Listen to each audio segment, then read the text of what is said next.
Putin weighs his next move after recognizing Ukraine rebels. Russian President Vladimir Putin has raised the stakes in the Ukraine standoff by recognizing the independence of rebel regions in the country's east.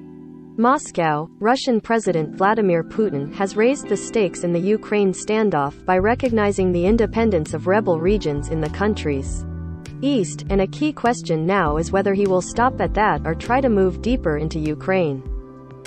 Putin signaled his readiness to up the ante in an hour-long address to the nation that cast Ukraine as an artificial construct, a U.S. puppet that has robbed Russia of historical lands lost in the Soviet collapse.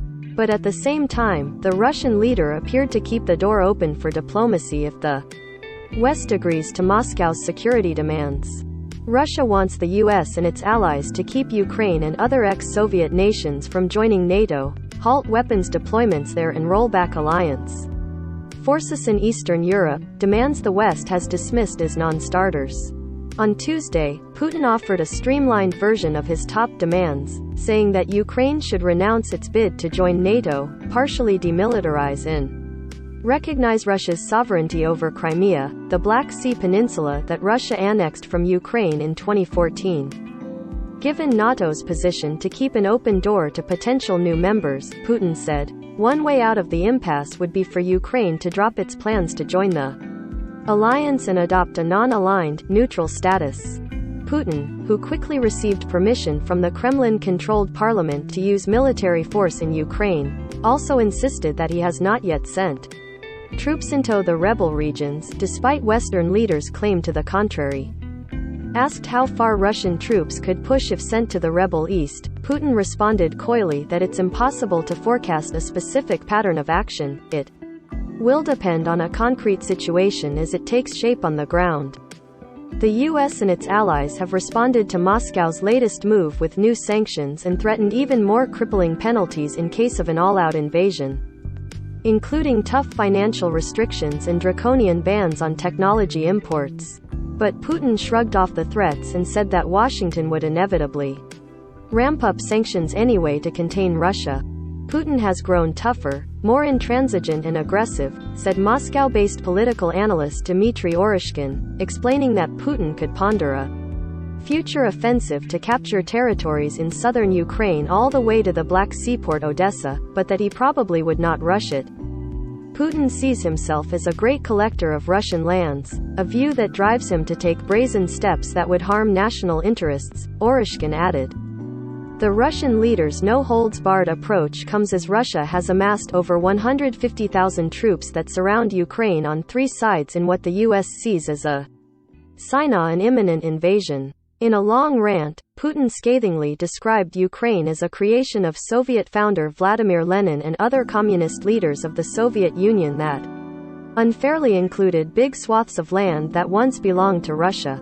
He derided Ukraine's effort to shed the Soviet-era legacy in the decommunization effort and said sarcastically that the country should be named after Lenin. "We are ready to show you what the real decommunization would mean for Ukraine," Putin added ominously in an apparent signal of his readiness to level new land claims against the neighbor.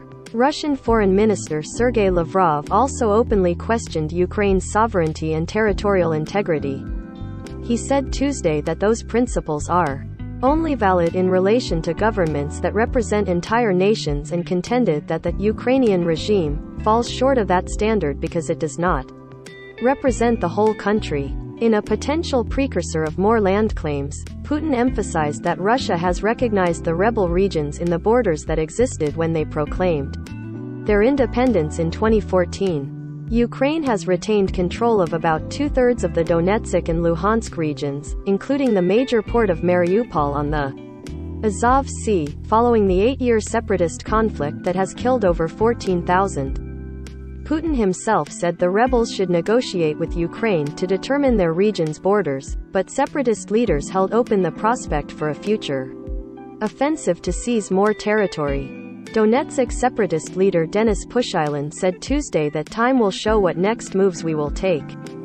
Russian troops around Ukraine include forces that were deployed to Moscow's ally Belarus for joint military drills, which were to end Sunday but were instead extended indefinitely. Those exercises offer the Kremlin a convenient vantage point for a potential attack on the Ukrainian capital, which is just 75 kilometers, less than 50 miles, south of the Belarusian border. Even as Russia has ratcheted up its rhetoric and kept its troops in combat posture, Putin hinted that he was still ready for more talks with the West. Before the Kremlin made its latest move, French President Emmanuel Macron had sought to broker a meeting between Putin and U.S. President Joe Biden, provided that Russia does not launch a full-fledged invasion, but the prospect of such an encounter appears dim after Putin's recognition of the rebel territories. Ivan Timofeyev, the program director at the Russian International Affairs Council, noted that Putin's actions effectively put on hold any further negotiations with the US and NATO. There still will be a room for diplomacy, but there will be no talk about any sort of negotiations on European security, he said in a. Most observers expect Putin to keep forces around Ukraine to maintain pressure on Kyiv in the West. Paradoxically, Russia is trying to reverse its status of a power that has lost the Cold War by creating a Cold War-style crisis, Alexander Bonov of the Moscow Carnegie Center said.